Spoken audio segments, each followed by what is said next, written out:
Bonjour à tous et bienvenue sur la Voie des relations. C'est un plaisir de vous retrouver. Pour ceux qui ne connaissent pas cette plateforme, c'est une communauté des personnes qui apprennent à bien vivre leurs relations. Donc, on aborde pas mal de relations familiales, amicales et couple. Bon, couple, j'ai pas encore tout développé. C'est vrai que je reçois plein de questions dessus, mais j'ai pas encore développé vraiment couple. Donc, aujourd'hui, ça va être un thème spécial. Je reçois une invitée spéciale qui m'impacte beaucoup par ses posts sur les réseaux sociaux et pour moi, c'est un privilège de la voir. Merci beaucoup d'avoir accepté l'invitation. Bonjour Sarah. Bonjour Safi, merci infiniment à toi de m'avoir invitée. Je suis honorée. Je suis vraiment honorée et je trouve que tu gères le sujet des relations de manière vraiment tellement éducative, informative, avec de vraies rétrospectives, de recul et avec des angles différents, riches et variés. Donc vraiment, je suis honorée d'être là. Merci pour l'invitation. Non, c'est pour moi un privilège. Franchement, je te dis merci. Et pour ceux qui ne te connaissent pas, qui n'ont jamais entendu parler de toi, est-ce que tu peux te présenter brièvement? C'est qui Sarah Pinto? Alors, Sarah Pinto, c'est tout simplement, je suis une auteure sur mon blog Let's Talk About, qui est née d'une passion pour les mots, pour l'écriture, pour l'échange et le partage. Originellement, à la base, je voulais parler d'un sujet très particulier sur mon blog au moment où je l'ai lancé, à l'église en fait, parce que je suis chrétienne. On abordait beaucoup le sujet de l'attente avant le mariage, de la chasteté, tout cela, un sujet qui me passionne beaucoup. Et je ne trouvais pas, à part les prédications sur il ne faut pas coucher avant le mariage, de vrais enseignements sur le comment maintenant, concrètement, quand on est fiancé, ce qui était mon cas, et qu'on veut attendre, comment est-ce qu'on fait, comment dans la relation de tous les jours on agit, où est-ce qu'on place les limites, comment est-ce qu'on envisage ça ensemble, comment est-ce qu'on le communique, comment est-ce qu'on travaille cette valeur, cette motivation ensemble. Et donc du coup, mon fiancé me disait, écoute, t'as pas besoin d'attendre je sais pas, d'avoir une opportunité pour en parler, fais-le sur le blog, ça va certainement aider des gens. Donc je me suis dit, ok, je crée mon blog. Et du coup, j'ai commencé à parler de ce sujet, et puis aussi de beaucoup, ce qui me passionne, c'est le développement. J'ai pas vraiment envie de dire développement personnel, mais c'est vraiment le cheminement de chacun dans sa vie, en fait. C'est les parcours de vie, les leçons que l'on apprend au travers de diverses expériences amicales, relationnelles, spirituelles. Voilà, je parle de ma foi et de comment est-ce que, par des expériences, je grandis au travers d'elles. Et je parle également de ma vie de maman, de ma vie d'entrepreneur et de ma vie d'épouse. Donc, wow, c'est très riche ton blog. En plus, ouais, c'est super intéressant comment tu abordes les choses et tout. Merci. Et donc après avoir écrit, et continué d'écrire sur ma plateforme, j'ai écrit pour d'autres plateformes telles que les Fabuleuses au foyer, dans lesquelles je partageais beaucoup mon approche de la parentalité en tant que maman d'une fille puis de 2 petites filles. Et de cela, en fait, au travers de mes expériences personnelles et aussi de mon lancement actif dans la création de mon entreprise, j'ai décidé de créer un podcast dans lequel j'irai un petit peu plus loin à la rencontre d'autres femmes, d'autres personnalités inspirantes, influentes ou d'illustres inconnus qui se démarquent par le témoignage, par vraiment un message fort qu'ils ont à véhiculer, que ce soit une expérience douloureuse qui a suscité leur épanouissement, leur croissance, ou alors tout simplement un message fort, de l'activisme, vraiment des personnes qui ont des choses à dire, des choses intéressantes à dire, des leçons intéressantes à partager et qui peuvent vraiment aider ceux qui écoutent. Moi, je suis vraiment le genre de personne qui aime lire les biographies des personnes que je suis. J'aime savoir qu'est-ce qui a fait d'eux ce qu'ils sont. Parce que je pense qu'il y a beaucoup toujours à apprendre de toutes les personnes qui nous entourent. Exactement. Et c'est dans cette optique-là, en fait, que j'ai lancé le podcast. Et c'est une belle aventure parce qu'on a des histoires vraiment riches. Des témoignages poignants, j'en ai écouté quelques-uns. Ah, ok. Je bénis le Seigneur pour ça. Et puis, à côté de ça, j'ai créé mon entreprise quand j'étais enceinte de ma 2e fille en 2015, qui s'appelle Émergence PR. et au sein de laquelle en fait je suis consultante en relations presse et relations publiques pour des porteurs de projets et des créateurs d'entreprises confirmés. Et donc en fait ce que je fais, c'est qu'au travers des relations publiques, je travaille leur image auprès des journalistes, auprès des médias, lors des interviews radio, télé, des revues en presse écrite ou en presse également digitale, et dans le but en fait de les faire émerger tout simplement, comme le dit le nom de mon entreprise. La matière. Et aujourd'hui, justement, j'aimerais avoir ton point de vue sur certaines questions que j'ai préparées. Et à ce sujet, je vais sur la première question. Est-ce que le fait d'être ami dans le milieu professionnel, cette collaboration est-elle bénéfique ou complètement à proscrire, d'après toi? J'ai toujours pensé de toute façon, de manière générale, quel que soit le setting, que l'amitié est quelque chose de bénéfique. Ok. Donc, je suis pas vraiment d'un point de vue peut-être biaisé, qui est de base positif. Maintenant, après, peut-être que il est plus facile d'entretenir cette amitié dans différentes configurations. Je pense qu'une amitié peut-être dans un cadre, dans le cadre professionnel, peut-être de deux entrepreneurs qui se lancent et qui ont le même niveau d'investissement et d'opération au sein du projet, peut-être peut-être plus intéressant que peut-être une amitié où il y a une forme de hiérarchie forcément naturellement professionnelle qui se met en place. C'est peut-être plus évident quand on est au même niveau que quand il y en a un peut-être qui est le boss, le chef, le directeur de l'un des deux amis, je pense. Justement, oui. J'avais ce genre de questions par rapport à la hiérarchie et tout, parce que c'est vrai que quand on a le même investissement, c'est-à-dire par exemple toi et moi on va ouvrir une entreprise, on a le même investissement, on a le même niveau hiérarchique, je crois que la relation peut bien se passer. Mais enfin, on verra dans la conversation comment ça se fait. Oui.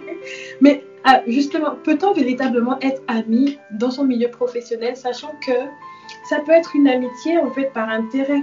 Parce que si on est amis sur le plan professionnel, est-ce qu'il n'y a pas ce conflit d'intérêt qui vient en fait dans le sens où je suis amie avec toi peut-être parce que tu peux me faire grimper les échelons, ou je suis amie avec toi parce que justement c'est bien vu dans l'entreprise d'être amie avec cette personne pour avoir une promotion, voilà, quelque chose comme ça. Qu'est-ce que tu en penses? Moi je pense en fait que cette amitié, cette relation doit être formée précédemment en fait à la relation professionnelle. Okay. Pour que les choses ne soient pas biaisées en fait. C'est un peu comme en amour, j'ai l'impression. Il faut peut-être être ami avec son fiancé, futur mari, avant en fait, quand il n'y a pas d'enjeu, quand on n'a pas besoin, parce qu'on est dans une relation de dynamique amoureuse. Bon, je dévie un petit peu, excuse-moi.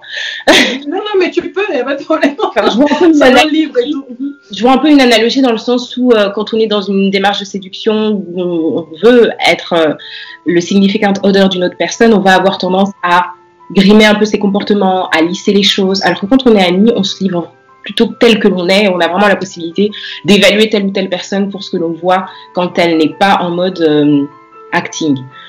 Alors que, et donc je fais le parallèle en entreprise dans le sens où je pense que cette amitié peut être vraiment bénéfique si peut-être elle a été nouée et enrichie avant peut-être qu'on commence un projet ou avant qu'on se retrouve à travailler ensemble dans une même entreprise. Là, ça peut être intéressant. Mais à cause de tout le côté politique qu'il peut y avoir en entreprise, je ne suis pas vraiment convaincue que de vrais... En tout cas, je l'ai peut-être jamais vraiment expérimenté, mais que de vraies amitiés peuvent se lier à partir du moment où on se rencontre dans le milieu du travail, parce qu'il y a trop d'enjeux connexes autres qui viennent parasiter en fait le pourquoi on est amis, dans quelles conditions, dans quelle mesure, jusqu'où je te soutiens en tant qu'ami et quels sont les enjeux et les répercussions pour moi et ma carrière, qui me permet de vivre ma vie, d'alimenter mes projets ou de nourrir ma famille. C'est très compliqué en fait. Et en fait, les amitiés que j'ai finalement expérimentées dans le milieu professionnel, ce sont celles pour lesquelles j'ai vraiment senti un attachement avec, par exemple, un client. Ça m'est arrivé d'avoir des clients avec lesquels j'ai vraiment senti un attachement en termes de valeur, en termes de pas mal de choses. Et quand la mission s'est terminée, on a vraiment essayé de rester professionnel. Et quand la mission s'est terminée, là, on a basculé sur autre chose. Ok. Et du coup, comment tu définis l'amitié? l'amitié, pour moi, se définit par les principes que j'en attends, en fait. Pour moi, l'amitié, c'est de la loyauté, de l'amour, dans le sens où vraiment on aime la personne en tant qu'être humain, en tant que personne faillible. Donc on lui veut du bien, on lui souhaite du bien. Et de respect. Pour moi, l'amitié, c'est le respect. C'est la loyauté, c'est l'amour, c'est le respect. C'est également la confiance. Et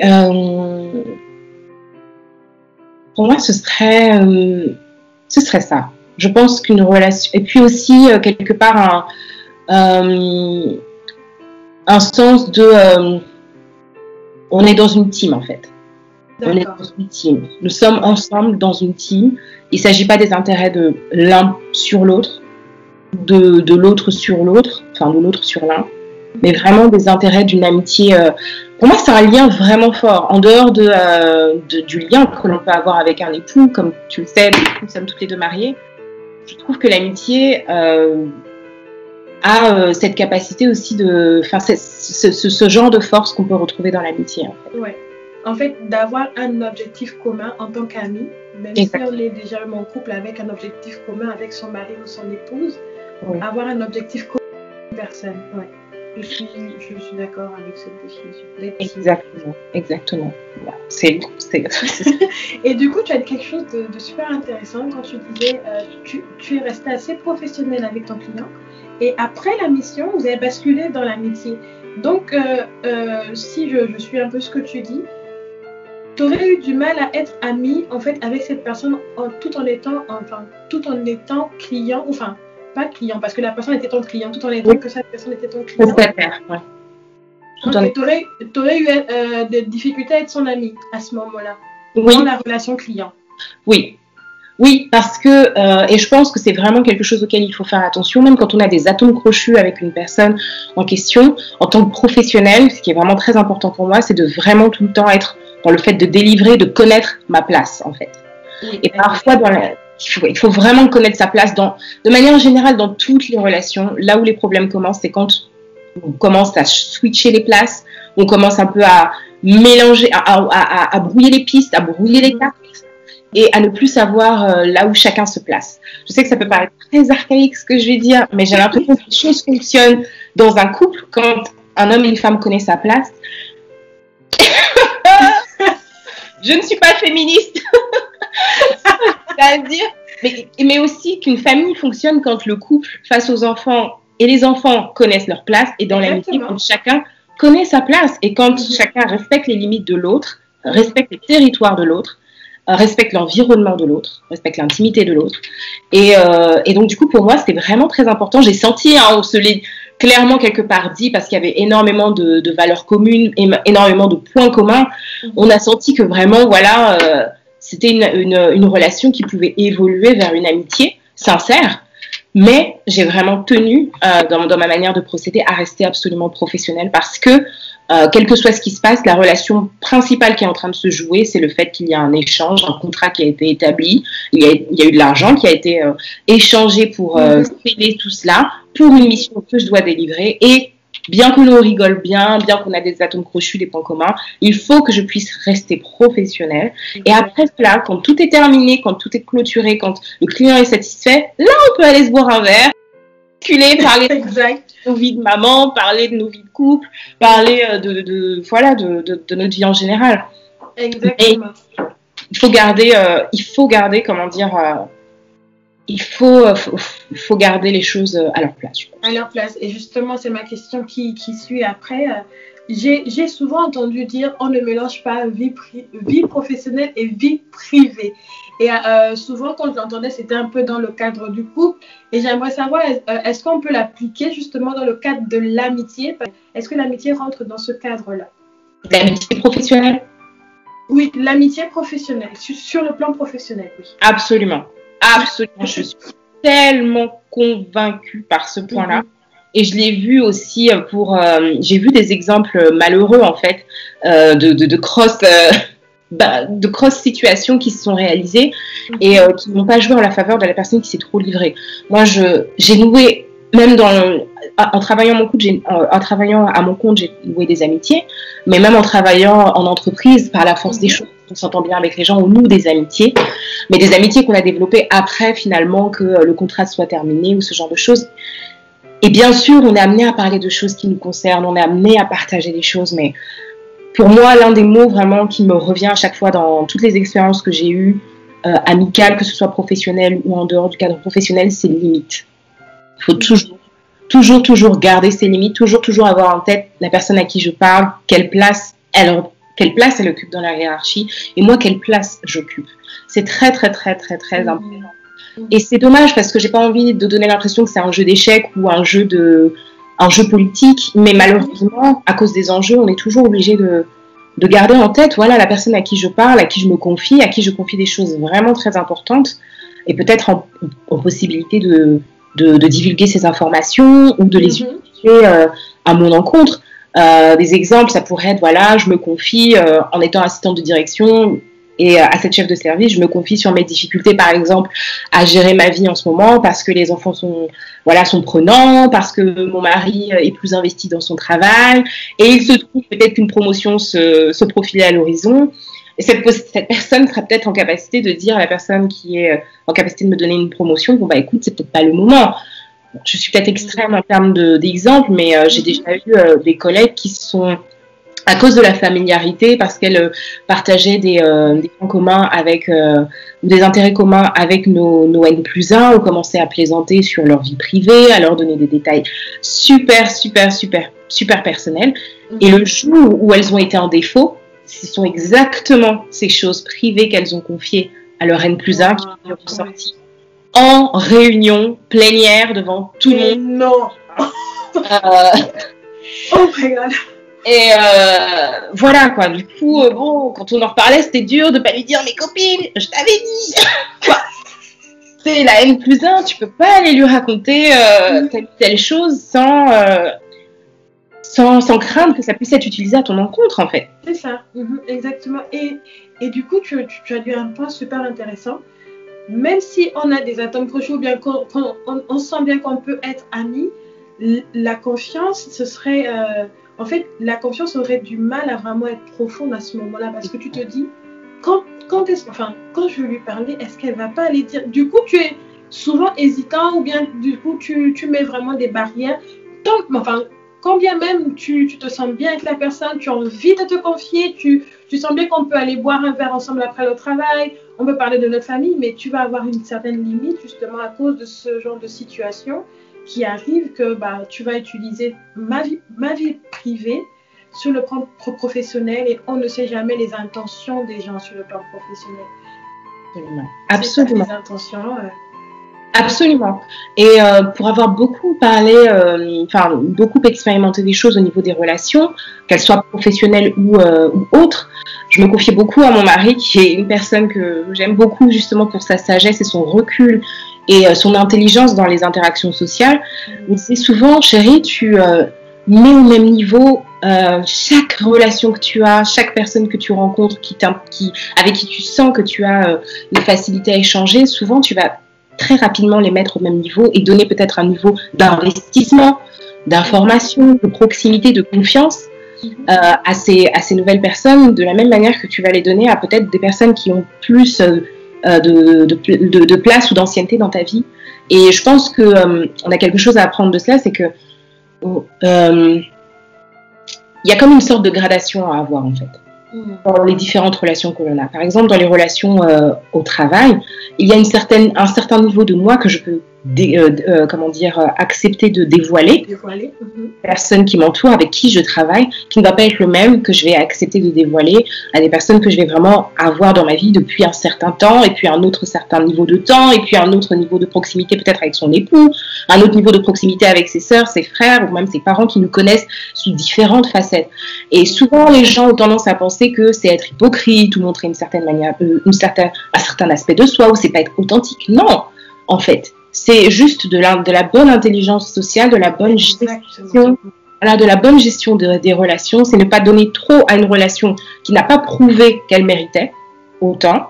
Et ce n'est pas donner peu non plus ou négliger des relations qui normalement devraient bénéficier d'un tel niveau de profondeur et en manque parce que on ne sait pas trop bien gérer ses ressources en fait et bien gérer en fait son espace environnemental. Et il n'y a aucun problème à avoir des collègues avec qui c'est bon bah bonjour, au revoir, comment tu vas, le boulot ça se passe bien en ce moment, ah moi je suis sur tel projet, et puis d'autres avec qui on va se dire ah bah ce week-end ça s'est bien passé, globalement hein, juste le week-end s'est bien passé, ah oui il y a eu du soleil, oh d'accord très bien, et puis il y a d'autres personnes dans notre famille avec qui on va commencer à parler de sujets un petit peu plus deep en fait, ou des amis avec qui on va parler de choses un petit peu plus deep, et il n'y a aucun mal à ça en fait, et je pense que ça permet de limiter peut-être les déceptions.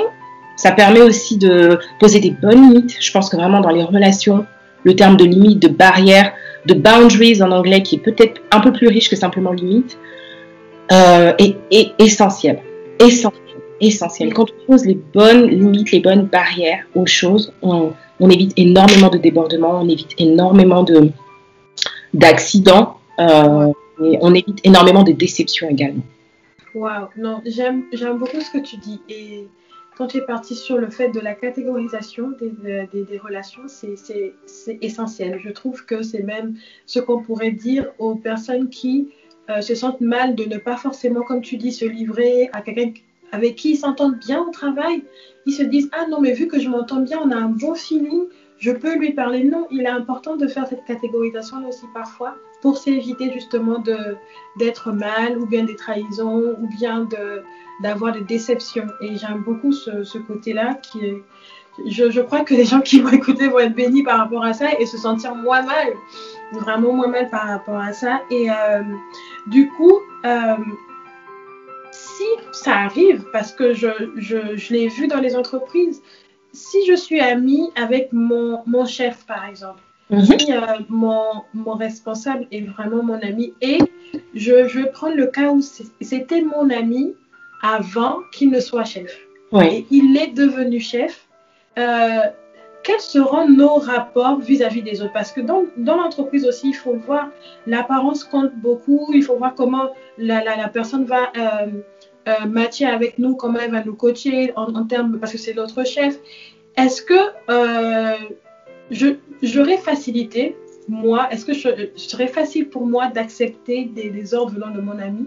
On était amis avant que tu sois chef, tu es devenu mon chef et tu vas me donner des ordres, tu vas me donner des deadlines, tu vas me parler un peu comme tout le monde. Est-ce que ça ne va pas détériorer à un moment donné la relation? Parce que justement, on n'est plus au même niveau à ce moment-là. Comment faire? Ouais. Est-ce que tu comprends un peu l'exemple et tout? Je comprends ce que tu dis et franchement, d'un point de vue humain, c'est normal. Ça peut être normal que ça détériore ou que ça change quelques petites choses, mais pas non plus tant si on a vraiment en tête que un peu cette catégorisation et ce fait de se dire là, on est dans le cadre du travail. Et si il arrive que voilà un ami qu'on a, une amitié qu'on a nourrie à l'extérieur se déplace maintenant dans le milieu professionnel, il faut être mature, il faut être responsable et se dire bon, quand on est en dehors du travail, c'est ma copine, c'est mon ami, il n'y a pas de souci, on peut rigoler comme on veut, mais quand on est dans le cadre du travail, c'est mon chef. Et dans ces cas-là, l'ego doit être laissé au placard. Comment dire, tractation. Non, mais quand tu dis l'ego reste au placard, j'entends plusieurs voix qui me disent ouais, ça c'est facile de le dire comme ça, mais si je suis dans l'entreprise, non, elle ne me parle pas comme ça, je suis quand même son amie, tu vois les trucs. Ah, franchement, je sais, hein, ça peut paraître vraiment genre assez facile à dire, mais franchement, si tu veux pas entacher ton amitié, si tu veux pas, comment dire, parce qu'il y a un enjeu, c'est que là, quand vous êtes au travail, l'enjeu c'est de faire assez bien ton travail et de pas mettre en difficulté aussi ton ami qui est peut-être ton N+1, qui a peut-être participé au fait que tu puisses être recruté. Exact. Et mettre en géopardie votre relation en dehors. Donc en fait, c'est vraiment se dire non, là on est au travail, c'est la base, c'est la règle, c'est mon N+1. Après, si ce N+1 aussi le fait bien, cet ami N+1 le fait bien et le fait correctement et n'utilise pas cet ego-là aussi pour pouvoir prendre l'ascendant. C'est vrai qu'il faut vraiment être dans des amitiés hyper équilibrées, hyper saines, hyper matures. Mais moi, en tout cas, si j'étais dans cette position d'être la personne qui est comment dire, le subordonné, je me dirais, on est au travail, enfin, faut que je fasse mon travail et puis c'est tout. Maintenant, après, il y a aussi une chose que je voudrais aborder, c'est que je sais pas si tu agréeras avec moi, mais il est plus facile, j'ai l'impression qu'il nous semble plus facile de passer des contrats relationnels avec les personnes avec qui peut-être on vit notre vie. Peut-être moi je parle par exemple de mon époux, qu'il est facile de le faire en amitié et même professionnel. Et franchement, je trouve ça bizarre. J'ai l'impression qu'il est plus facile de dire à notre époux, mari, fiancé, voilà ce que j'accepte, voilà ce que je n'accepte pas, que de pouvoir le dire en amitié. Et moi, je pense que ce genre de situation, par exemple, si on arrive à un carrefour où on va travailler ensemble dans la même entreprise et il y en a un qui a une place prédominante, devrait nécessiter que on crée un meeting et qu'on se dise, bon, copine, comment on va faire? Voilà. Complètement d'accord. Là, on est dans une situation qui va nous changer. Tu sais comment on rigole, comment on est proche, comment... Il n'y a pas de souci, ça reste base. Mais on va être au travail. Qu'est-ce que tu penses qu'on peut faire et quelles sont les règles qu'on se met en place déjà nous-mêmes avant qu'on aille toutes les deux dans le milieu du travail et que les gens sachent qu'on a quand même un lien ensemble pour préserver cette amitié que l'on a ensemble et pour faire en sorte que ça fonctionne et que ça n'entache pas notre amitié que l'on a envie de continuer à chérir par ailleurs. Et je pense que ce sont des vraies conversations à avoir. Il ne faut pas avoir peur de se poser et de se dire, ben voilà, moi je veux ci, moi je veux ça. Moi je me rappelle que quand on était fiancés avec mon mari, ça fait 11 ans, on a fêté nos 11 ans en août. Et félicitations. Merci, 11 ans de mariage et 17, je crois 18 ensemble. On a eu, je me rappelle très bien, de jours où on a eu des conversations de type, moi mes limites c'est, nos limites c'est ça, nos valeurs c'est ça, on ne peut pas s'insulter. Aucun des deux ne peut lever la main sur l'autre. Le respect de la famille, le respect de ceci, le respect de cela. Moi, c'est ça, en fait. Moi, c'est ma limite. Et je me rappelle vraiment de ce genre de conversation qu'on a eu où on a posé des limites, des guidelines qui nous tiennent encore aujourd'hui et qui font qu'aujourd'hui, on reste dans la lignée des valeurs on avait implantées longtemps avant qu'on se marie. Donc, c'est tout à fait possible, en fait, je pense, dans des relations d'amitié, de pouvoir faire cela. Mais j'ai l'impression que c'est plus compliqué, je sais pas pourquoi. En fait, je suis complètement d'accord avec toi et c'est vraiment la communication. Vraiment, si on n'arrive pas à communiquer de façon libre et de façon sincère avec son ami, on va rencontrer des situations qui vont tellement nous frustrer. Et comme on n'arrive pas à communiquer, on va laisser cette coupe se remplir et à un moment donné, en fait, on va juste péter un câble et la personne va se dire en face, mais qu'est-ce qui se passe? Ah non, de toute façon, depuis que tu es devenu chef, tu me parles comme ça, tu me manques de respect. Et l'autre va dire, en fait, non, j'adopte la position de chef, de manager dans l'entreprise et je coach un peu tout le monde au même niveau. Je ne vais pas être favori, enfin, je ne vais pas te mettre en termes de favori dans l'entreprise. Tu vois, c'est vraiment des conversations à avoir, c'est des conversations parfois cruciales à avoir. Je suis très intransigeante sur le travail. Moi, personnellement, dans le travail, je suis très intransigeante. Je ne mets pas d'émotions ou de sentiments dans le travail. Absolument. Et donc, du coup, la personne en face va dire, mais elle est méchante, j'ai jamais vu ce côté-là d'elle, elle est méchante, comment elle ne met aucune émotion? Comment elle peut? Non, parce que pour moi, j'ai envie d'emmener toute mon équipe à travailler de façon diligente, à travailler de façon à rendre le travail proprement, à être excellent dans ce qu'on fait, vraiment à travailler. Et voilà. Et donc, du coup, et pour te dire, écoute, ne prends pas ça contre toi, c'est vraiment parce qu'on a un objectif à atteindre et je veux que tout le monde puisse être à sa place et être aligné. Et ça, si vous avez cette conversation, de mon point de vue, dans la société, elle va juste être à sa place de subordonnée et elle va travailler à rendre un travail excellent, tu vois ce que je veux dire? Mais s'il n'y a pas cette communication-là, s'il n'y a pas ce temps qu'on prend ensemble, je sais pas, ça va vraiment être très difficile au niveau professionnel d'être ami avec son N+1, ou bien de garder une amitié stable, ou bien de garder une amitié qui va encore en profondeur, parce que c'est vrai que on dit on ne mélange pas vie privée et vie professionnelle, mais une fois qu'on sort de l'entreprise et qu'on s'est pris la tête, ça peut arriver jusqu'à notre amitié, ça peut arriver jusqu'à la maison. C'est pareil qu'on travaille avec son mari, si on se prend la tête au niveau du travail, à la maison on va pas dire bon c'était au niveau du travail, les émotions sont atteintes. C'est-à-dire, mon cœur est atteint. Il m'a fait un truc au travail. Mais je ne dis pas de laisser ça au travail. On amène ça jusqu'à dans la maison. Et du coup, ça peut être compliqué si on n'a pas eu cette conversation préalable. Comme tu dis, je suis tout à fait d'accord avec ça. Et je ne sais pas pourquoi j'espère que par ce podcast, les gens vont peut-être se rendre compte que oui, c'est important de communiquer, c'est important de pouvoir dire ce qu'on ressent, et surtout quand il y a quelque chose de nouveau qui intervient dans l'amitié. C'est tellement primordial de parler. Mais c'est vrai que mon mari m'énerve au travail, l'énerve m'arrive jusqu'à la maison. Hein. C'est clair et net, il n'y a pas de problème. Non, c'est vrai. Et puis, c'est vrai qu'on est humain. Hein. C'est vrai que j'ai dit ce qui devrait être l'idéal, mais c'est vrai qu'on est humain et qu'on est soumis à tout un tas de pressions, de changements, et parfois aussi la mauvaise gestion des changements. C'est ça aussi qui peut créer des rifts ou des situations compliquées, même au niveau de l'amitié professionnelle. Les gens évoluent, les caractères évoluent. Les situations changent, les dynamiques aussi dans les relations changent. Et parfois, c'est pas toujours facile de l'accepter. Exactement. Et du coup, est-ce que tu as déjà eu un témoignage ou une expérience dans ce type au niveau de l'entreprise ou de l'entrepreneuriat, d'avoir eu une relation amicale dans le travail, en fait, professionnellement parlant? Oui. Comment ça s'est passé? Alors, j'ai un bel exemple. J'avais rencontré ma cliente à un événement, et du coup, on a tout de suite bien matché au niveau, voilà, en small talk, on a bien matché, et donc je lui ai partagé que voilà, et que je travaillais du coup à la communication des entreprises. Et elle, justement, elle avait son entreprise qu'elle développait depuis près de 10 ans, une belle entreprise florissante, mais il lui manquait justement ce push au niveau de la communication média.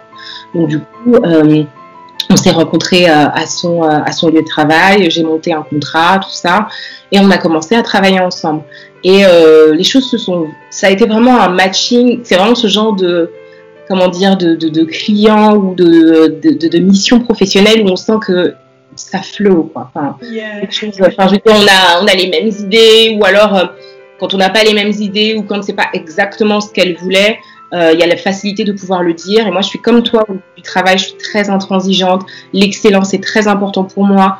J'ai vraiment besoin, et j'ai envie vraiment de transpirer de professionnalisme, rigueur, attention aux détails et sens du service. Donc du coup, moi, mon objectif, c'était de rendre un service de qualité à ma cliente qui me paye pour un service en particulier. Et donc du coup, j'ai pas d'émotion, en fait. Je peux vraiment me vexer très facilement dans la vie, très facilement, de manière normale dans la vie naturelle. Oui, tu es sensible, ouais. Voilà, je suis sensible. J'ai une personnalité sensible, même presque hypersensible. Mais par contre, dans le cadre du travail, quand je sais que voilà, on me paye pour un travail, si on me dit que ça ne va pas, il n'y a pas de problème. Tu me dis ça va pas, ok, dis-moi, qu'est-ce qu'on peut faire pour arranger? Et même de ce côté-là, ça matchait super bien, la communication était géniale, les idées étaient bien reçues, une collaboration vraiment top. Et donc du coup, comme ça passait bien au niveau du travail, les idées fusaient, tiens, j'ai pensé à ça, tiens, regarde, forcément, on commence à parler, on se rend compte un peu des similarités dans nos vies, tout ça, et on sortait toutes les deux un peu de situations amicales un peu compliquées. Donc, du coup, on s'est un peu, la mission professionnelle nous a permis de garder un certain niveau de distance et de limite. Pendant tout le temps où ça a duré, c'est une mission qui a duré un an et demi, presque même 2. Et donc, du coup, à la fin, c'est marrant, à la fin, on a vraiment, on s'est vraiment dit, c'est bon, maintenant la mission elle est terminée. Bon, on a commencé à discuter, à échanger, à parler et à vraiment basculer un peu comme, c'est trop marrant, basculer dans cette amitié en fait, plus proche, plus authentique, plus libre, plus ouverte. Libre, ouais. C'est ça, libre des prérogatives que nous avions. Et puis, et aujourd'hui, je pense qu'elle ne serait pas choquée si je l'appelais mon amie. Donc, on se l'est dit. Wow. Et puis voilà. Donc, elle est bien dans le podcast. Et je pense que la complicité peut s'entendre à la manière dont on échange. Elle a été une des invitées au podcast. Ah, ok. Mais du coup, en fait, c'est une issue assez positive de cette relation qui a commencé professionnellement Et finalement, elle s'est terminée en amitié et tu as pu travailler de façon professionnelle, rigoureuse et rendre un travail de qualité. Et à ce moment-là, vous avez été beaucoup plus libre à être amis. Donc, en fait, si on peut conclure ce podcast, on peut dire une relation peut commencer dans le travail ou bien parce que vous avez eu un contact professionnel. Et finalement, si vous avez fini durant votre mission, être une amie, en fait, ou un ami par la suite. Donc, en fait, c'est assez possible de commencer quelque chose et je crois que c'est quand on sort du cadre professionnel qu'on peut approfondir la relation. Mais tant qu'on est dans le cadre professionnel, je crois qu'il va toujours avoir une sorte de barrière qui fait que, bon, mon côté tellement privé, je pense que je vais le garder d'abord. Et une fois que, par exemple, moi, j'ai démissionné de mon travail, une fois que, par exemple, je démissionne ou quelque chose comme ça, et j'avais une bonne relation, j'ai eu des bons contacts, si tu veux. Et aujourd'hui, on continue à se parler et on approfondit même un peu plus la relation en se parlant, mais elle me parle de ses enfants, moi, je lui parle un peu de mes projets. Donc, du coup, on va un peu plus loin. Et je crois qu'aller un peu plus loin, c'est sortir aussi du cadre professionnel. Mais dans le cadre professionnel, aller plus loin est un grand risque. Ça, c'est vraiment mon point de vue et je pense que tu le partages un tout petit peu. Absolument, je pense, hein, vraiment. Je pense vraiment, je pense que c'est possible. Après, on est humain, je pense aussi qu'on peut vraiment nouer de vraies amitiés dans le cadre professionnel, mais juste garder en tête limites, barrières, connaître sa place, connaître les enjeux, ne pas être naïf et vraiment avoir en tête les différents enjeux, les différentes places que les personnes occupent sur l'échiquier, oui, c'est ça. Et être conscient de cela dans la manière dont on divulgue les informations, dans la manière dont on se dévoile. Mais effectivement, je pense que l'amitié a libre cours de se développer quand on sort un peu de ses obligations professionnelles. D'accord, waouh. Quelle super conversation, j'ai beaucoup aimé échanger avec toi, Sarah, c'est tellement riche et je crois que plusieurs personnes pourront avoir des réponses à leurs questions. Comme tu disais au début, c'est pas quelque chose qu'on aborde très souvent dans le cadre de l'amitié et en tout cas, je suis ravie d'avoir passé ce temps avec toi. Merci beaucoup pour ton temps et surtout d'avoir accepté l'invitation. D'accord. Il va être disponible le vendredi 16 octobre sur le blog donc safiurbano.com et sur la chaîne YouTube La Voix des Relations. Pour tous ceux qui nous suivent, n'hésitez pas à vous abonner et à vous abonner également au Bling Podcast de Sarah. Je vais mettre le lien. Non, c'est vraiment intéressant. Vous pouvez vraiment trouver des ressources qui sont vraiment intéressantes pour vous. Donc n'hésitez pas à la suivre et n'hésitez pas à vous abonner à La Voix des Relations. Je pense que on est une communauté, qui apprend à bien vivre ses relations et je pense que ce podcast va vraiment vous aider. Merci beaucoup Sarah pour ton temps. Merci beaucoup Safi, c'était génial. Je ne pensais pas que j'aurais autant de choses à dire sur le sujet. Mais vraiment, bravo encore pour cet angle qui est très important et qui nous appelle à avoir vraiment une éthique dans ce domaine. C'est ça, d'accord. Merci et à très vite. On se retrouve très vite.